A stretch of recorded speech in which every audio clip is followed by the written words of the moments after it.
Do not ever change lanes at an intersection.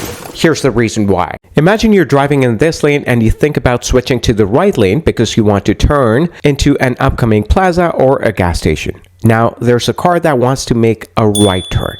This car doesn't know what's going on in your head because it can't read your mind. It sees you driving in this lane and assumes it is safe to turn right because there's no one in this lane. So they start turning and all of a sudden you change lanes at the intersection and boom, chicka boom.